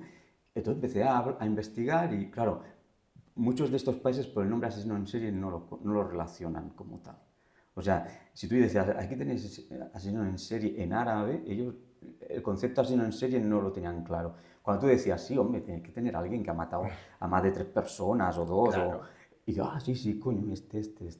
Entonces empecé a investigar estos casos y tengo como 28. Lo que pasa es que este libro recoge 5 y es muy interesante porque ves cómo los modus operandi, cómo actúan, cómo se les trata a nivel judicial, cómo a veces los pueden usar en diferentes países también a nivel utilitario. Si puedes contar alguno así, Sí, algún caso de esos, mira, había alguno que te haya impactado el más. destripador de Sanaa, por ejemplo, que era un asesino en serie de Yemen, que era brutal, porque en Yemen tuvo mucha repercusión, pero no salió de ahí. Y cuando yo empecé a investigarlo, había una foto, creo, colgada en internet que desapareció. A día de hoy no hay fotos de este señor cuando se empezó a hablar de esto. Este señor lo que hizo fue muy interesante. Este señor se hizo pasar por profesor de medicina en la Universidad de Sanaa, le cogieron como profesor de prácticas en la morgue, que ya esto es sublime, o sea, un asesino en serie que esté dando clases de anatomía con los cadáveres, genial. Y lo que hacía él era pues embaucar a chicas jóvenes que estudiaban medicina para quedar con ellas, para hacer prácticas en la morgue con cuerpos, que esto siempre es un plus, y ahí las mataba. Pero mientras las mataba, las violaba, las grababa en Snap Movie para venderlas después, y los órganos también había como un tráfico de órganos. Bueno, era un asesino en serie tremendo. Y cuando se le pilló, porque muchas de las familias empezaron a denunciar que sus hijas desaparecían en la universidad, claro. Y al ser mujer, pues fíjate que en un país como Yemen, que la mujer es relegada, ¿no? Pues abrió la investigación tardísimo. O sea, excusas como a sus padres decirles, bueno, es que su hija es una mujer, igual se ha casado y se ha ido y no le ha informado.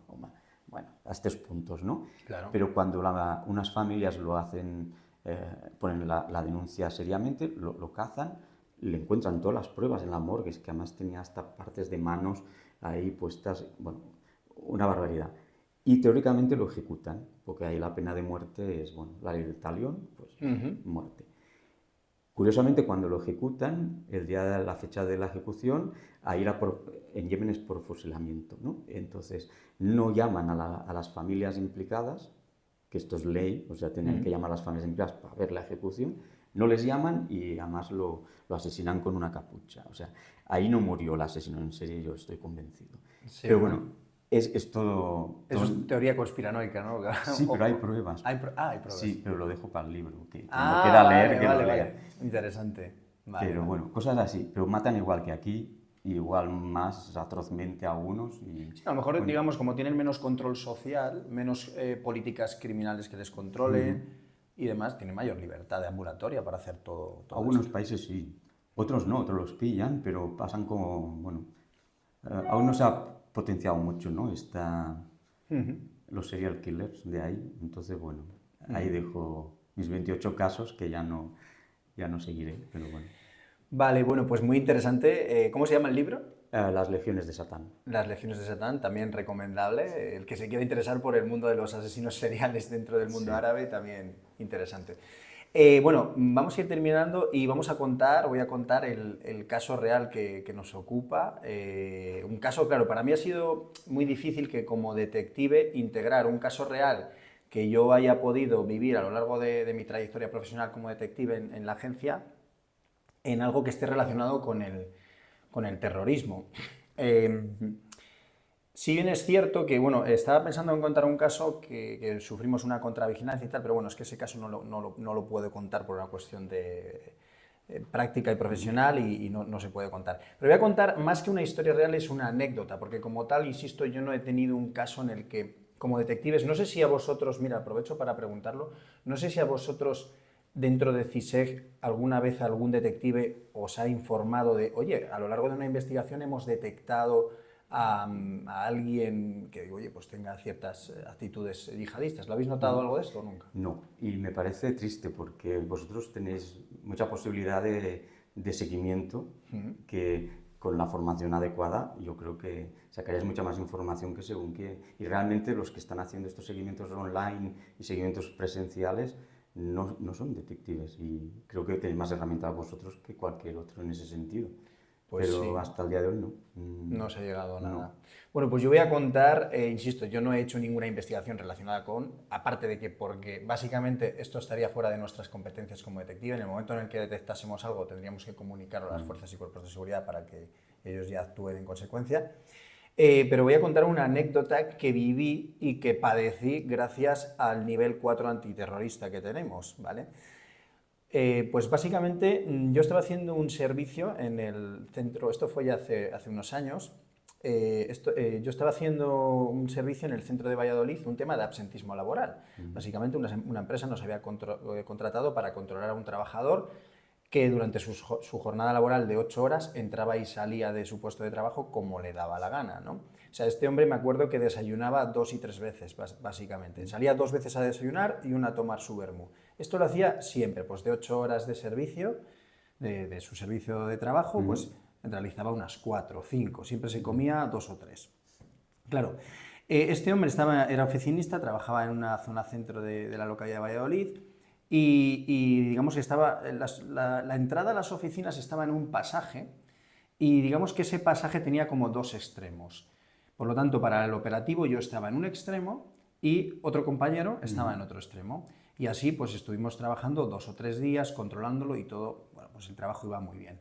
¿Qué ocurre? Que en uno de los días, es importante destacar que la vigilancia era de pie, ¿vale? Porque es zona centro y teníamos que estar de pie. Entonces, en uno de estos días, bueno, pues recuerdo perfectamente cómo estoy haciendo la vigilancia y empiezo a sentir como un vehículo que pasaba por delante de mí, bueno, pues se quedaba mirando, la persona que conducía, sin más. Al rato veo que ese vehículo vuelve a pasar y se me vuelve a quedar mirando. Y al rato ya después veo también a 2 personas más, de paisano y tal, vestidas normal, aparentemente civiles normales, que se me siguen quedando mirando. Entonces ya comunico al compañero y le digo, oye, me está pasando esto, yo creo que nos han mordido, me han mordido, me han detectado, parece que nos pueden haber detectado y sinceramente dudo mucho que el investigado haya puesto una contravigilancia para un tema de absentismo laboral y tal, o sea, no puede ser. Y el compañero me dice, pues si te digo la verdad, yo tengo aquí a otra persona también que me está haciendo exactamente lo mismo, del que, bueno, pues estoy sospechando también. Y entonces ya pasaron 5 minutos, me dice 5. Todo esto se desarrolló en unos 20-30 minutos, no más. Y el compañero me vuelve a decir, oye, que ahora hay 2 personas que se están fijando en mí. Y yo automáticamente le dije, vete de aquí, porque si nos han mordido, si nos hemos quemado, pues que solamente me queme yo. Entonces el compañero abandona el operativo, se va y me quedo yo solo trabajando. Bueno, pues pasaron, no sé, 5 minutos desde que se fuera el compañero y de repente me llegan 2 Zetas, dos vehículos de la policía, 2 patrullas.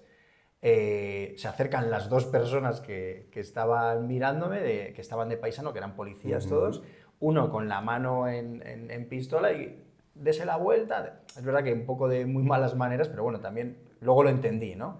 Dese la vuelta, las manos contra la pared, tal. Me cachearon de forma muy brusca. Claro, yo rápidamente dije, estoy trabajando, es que ellos me decían, es que usted lleva un rato aquí observando esta zona.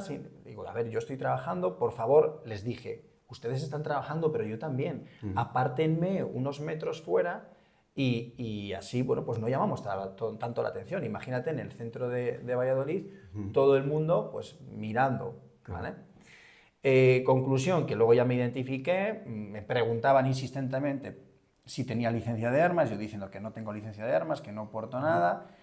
A consecuencia de esto, se nos fue el investigado, porque hacía salidas, como digo, pero bueno, se nos fue y luego, bueno, pues sí que le volví a ver llegar, así que se recuperó todo y ya está. Sí. Pero, claro, la circunstancia, el por qué ocurrió esto, porque ese día, en esa zona del pasaje que digo, estaba la sede del PP, del Partido Popular. Y ese día venía Jesús Posadas, que era el presidente del Congreso de los Diputados en su momento, que era del PP, y justo venía. ¿Qué pasa? Que en esas labores de prevención me tuvieron, pero claro, es verdad que yo no era yihadista ni nada. Pero fíjate, esto que dices es muy interesante porque nosotros cuando damos formación, por ejemplo, a gente de hoteles y metro, por ejemplo, les decimos esto porque estos grupos terroristas, sobre todo los organizados, actúan previamente. O sea, o observan la situación donde va a haber el atentado o hacen pequeños delitos que pueden ser vandálicos, como quemar fuego, para ver la reacción policial, lo que tarda en la policía, por dónde viene. Entonces, que tú estuvieras ahí, pues igual no era el momento, pero igual sí que era un previo, ¿no? y podía alertar Sí, también. digamos Pero que en 5 horas, como unas 4 o 5 horas después, o imagino que fue 4 o 5 horas después, venía por allí Jesús Posadas, entonces había iba. motivo real. Claro, había motivo real. Y de hecho es más, me enteré de esto porque creo que el lunes, si esto fue pues un jueves, un viernes, creo que a la semana siguiente, lunes, martes, me llamó la unidad territorial, que es la Policía Nacional que nos regula a nosotros, la unidad territorial de Valladolid, para preguntarme, oye, ¿has estado tal aquí? Bueno, pues digo, sí. Digo, pues es que básicamente pues, te han intervenido por esto, tal. Digo, sí, ya luego he visto en prensa que venía Jesús Posadas, etc. Pero independientemente de eso, me dijo, por eso te digo lo de la anécdota y que tiene relación con el tema de terrorismo, me dijo, claro, es que también estamos así por el tema de nivel de alerta antiterrorismo, el nivel que tenemos. Dice, a lo mejor si no estuviéramos así, pues la reacción policial hubiera sido otra, que lógicamente me hubieran identificado igual, Claro. pero a lo mejor no de esa forma o con esas dotaciones que, insisto, fue una auténtica vergüenza delante de todo el mundo. No, Y de lo esa siento manera. por tu caso, pero bueno, excelente, ¿no? La policía. Sí, no, en ese caso bien. Era una anécdota. Sí, muy interesante. No era una historieta, no era una historia real como tal, pero era una anécdota no es algo que yo pude investigar, pero es algo que me ocurrió durante una investigación. Qué bien. Vale, pues vamos a terminar y yo para terminar lanzo 2 preguntas. La primera te las lanzo seguidas. La primera de ellas, ¿alguna vez te has quedado con ganas de investigar algo o a alguien, a lo mejor con este fondo que tenemos, incluso, oye, pues creo que esta persona tiene ciertos rasgos que reflejan que podría ser yihadista o estar en ese proceso de radicalización? Me gustaría haberlo investigado en más profundidad. ¿Alguna vez te has quedado con ganas de eso? ¿O lo has investigado tú incluso? Y la otra es si alguna vez has sentido que a ti te han investigado. Empiezo por la segunda. Empieza por la segunda. Sí, y bastante mal. O sea, ¿Sí? sí. Ya a veces, bueno, cuando empiezas, pues yo creo que tienes que tener claro que aunque tú tienes que dar la cara y tienes que dar tu perfil, pues tienes que tener unas prevenciones, ¿no? De no subir según qué fotos, que te puedan localizar dónde vives, qué haces, aunque sean fotos muy naturales, pero que nos hagan indicadores que te puedan localizar, ¿no? Cuando empecé, bueno, yo tenía un perfil mío, pero que no daba apenas ninguna información, incluso algunas informaciones falsas de todo esto. Y me llegaban amigos y me decían, oye, que me ha llegado un informe que ha hecho una agencia sobre ti y es que sale todo, hasta tu tendencia política. Y digo, hostia, qué interesante, pásamelo. Y nada, no acertaban ni una, porque se cogían al perfil abierto que había, que claro, ya controlas que no haya ninguna información real así, ¿no? Personal al menos. Y sí, claro, ahí ya lo vi que cuando empiezas a hablar de estos temas, pues siempre te investigan los buenos y los malos, ¿no? Pero bueno, bien, lo veo bien, mientras no repercute a algo, ya está. Y lo otro sí, lo que pasa es que hay muchos casos, por ejemplo, ahora nosotros en Cataluña tenemos muchos que están entrando pro Hamas o cosas que tienes que ir siguiendo porque no sabes hasta qué punto esto entra de una manera u otra. Pero cuando son temas así, que no son cosas que nos compite directamente, que sea de chicos que se radicalizan, yo lo paso siempre a la fuerza de grupo de seguridad. Entonces, muchas veces sí que yo me lamento de que no hay un feedback, ¿no? Se queda muerto, ellos lo investigan, lo detienen o no, pero nunca me devuelven un poco el feedback. Cada vez más que me quejo, pues sí que lo hay, pero pierdo muchas veces qué ha pasado con ese perfil que era sospechoso, ¿no? O al menos nos entraba como sospechoso. Sí, o sea que incluso a lo mejor te quedas con esa sensación, que sobre todo viene de ahí la pregunta, de decir, oye, vale, la policía ha determinado que no tiene connotaciones yihadistas, etcétera, pero yo como profesional de esto sigo pensando que... Claro, si no sabes cómo ha acabado, yo les digo, pero decídmelo porque es para mí, o sea, para que mis criterios se acaben analizando mejor, ¿no? Porque yo te presento A y digo, yo creo que es, y luego lo habéis investigado y no es, pues yo también me ayuda a reformular mis indicadores. Pero si no sé nada de él, pues yo seguiré pensando que A podía ser, ¿no? Y cuando vea otro A, pues volveré a identificarlo mal. Sí, ahí se debería de mejorar esa bidireccionalidad a la hora de colaborar, porque al final aquí todos vamos en el mismo barco. Exacto, sí. es importante que bueno, pues se marquen bien esos indicadores, ¿no? Sí. Pasa a nivel social aún cuesta que fuerzas y cuerpos de seguridad acaben de manera bidireccional. Unidireccional sí, evidentemente, ¿no? Pero... A veces tienen hasta problemas entre ellos con las bases de datos, entre Guardia Civil y Policía Nacional, pues imagínate con civiles. Con civiles. Sí, sí. Vale, pues nada, vamos a ir terminando. ¿Has estado a gusto, David? Muy a gusto, sí. Bien. ¿Ya ha pasado el Sí, tiempo? sí, ya Vaya, ha pasado. rapidísimo. Hemos hecho ya toda la entrevista. Oye, ha sido un placer tenerte. Igualmente. La verdad, muy interesante todo. Sobre todo la parte previa esa en la que de forma técnica has explicado qué es esto del yihadismo. Porque yo creo que ahí principalmente pues todas las sociedades estamos un poquito perdidos, ¿eh? Entre los que me incluyo también, ¿no? O sea, muchas veces no somos capaces de discernir sunitas, chiitas, salafistas, bueno, todo lo que has explicado en definitiva. Me alegro. Pues nada, ha sido un placer. Igualmente, David. Y nada, nos despedimos y ya sabéis, darle al like, suscribiros y dejar algún comentario.